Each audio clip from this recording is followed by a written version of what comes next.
Yo, boom. The thing goes grrrr. Pa, pa, ka, ka, ka, ka. Skitty keep pa, pa, pa. And the poop, poop, brrr, boom, boom. Assalamualaikum warahmatullahi wabarakatuh. I'm Afiq Sazwan from 5XBME3. Today I want to talk about supersonic transport aircraft.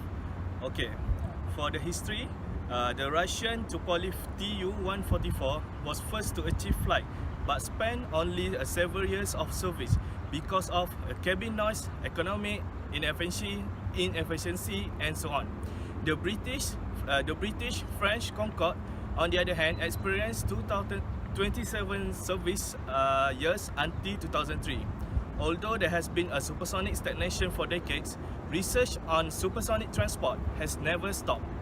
Based on the failures of the previous supersonic transport program, NASA was given the responsibility to establish the technology base for viable supersonic cruise aeroplane. The High-Speed Civil Transport, or HSCT program, the focus of HSR, or High-Speed Research Program, aimed at developing a 300-passenger Mark 2.4 supersonic airliner. The program terminated in 1999 on account of environmental challenges and budget problems. For the current issue, since the retirement of the Concorde Airlines in the 2003, there is no more civil supersonic transport. The environmental concerns such as sonic boom, noise, emission, and else raised by Concorde have been the major barriers for the future civil supersonic aircraft. The fundamental problem preventing the return of supersonic flight is the sonic boom at the ground level. However, the public's perceived acceptance of the sonic boom intensity is still uncertain. Since the weight and the size of the supersonic aircraft have first-order effects on the intensity of the sonic boom signature, it has been deemed nearly impossible to create a low boom level with a heavier and large conventional aircraft. Recognition of the value of time has led to increased interest in the feasibility of small supersonic business jets, or SSBJ. Double the cruise speed could result in half time in the air. Operational flexibility, safety, and privacy working environment, and adequate ambience for fostering social contacts and add value to the SSBJ. The unit price and direct operation costs should be viable for both manufacturer and the customers. The interest of supersonic civil flight is not only driven by enterprising human spirit or profit seeking, but also by technology itself. Okay. For the future development, the engineers at Ariane, Lockheed Martin, General Electric Aviation is currently developing a new jet called AS2.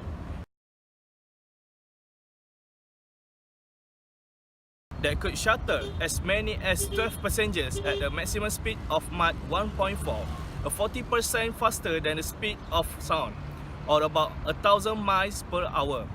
The plane's special design could also allow it to fly at Mach 1.2 without a sonic boom reaching the ground over areas permitted by regulation.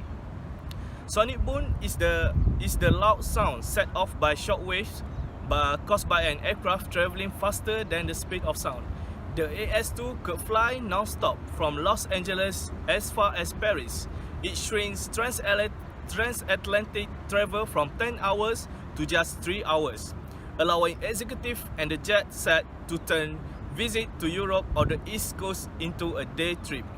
Ariane has already spent the last 15 years developing AS2, a supersonic jet that could carry up to 12 people in high comfort from London to Seattle. They have been focusing on improving efficiency so that they can lower the cost of operation and extend the range of the plane, so it's not limited to only just barely getting across the Atlantic. For the benefits, currently airplanes fly at about Mach 0.8, which is markedly slower than the speed of sound. Japan is distant from Europe and the United States. It takes more than 12 hours to fly the distance. If you could fly faster than sound, for example, at twice its speeds, then the time for flying will have been half, and the flight time from Japan to Europe or the United States would be 6 hours. If the traveling time were shortened, economic activities would be bolstered through increased opportunities for business and tourism. Moreover, measures against disaster could be taken quickly, thereby ushering in a safer and more affluent society. If the flight time were cut to less than 6 hours, then the increasing frequency of hazards, nuisances, and ailments such as economy class syndrome could be prevented. Perhaps most importantly, everyone will be able to enjoy travel more comfortable than ever. These airplanes that enable high-speed transportation, flying faster than the speed of sound, which could double of your normal flight hours. Thank you.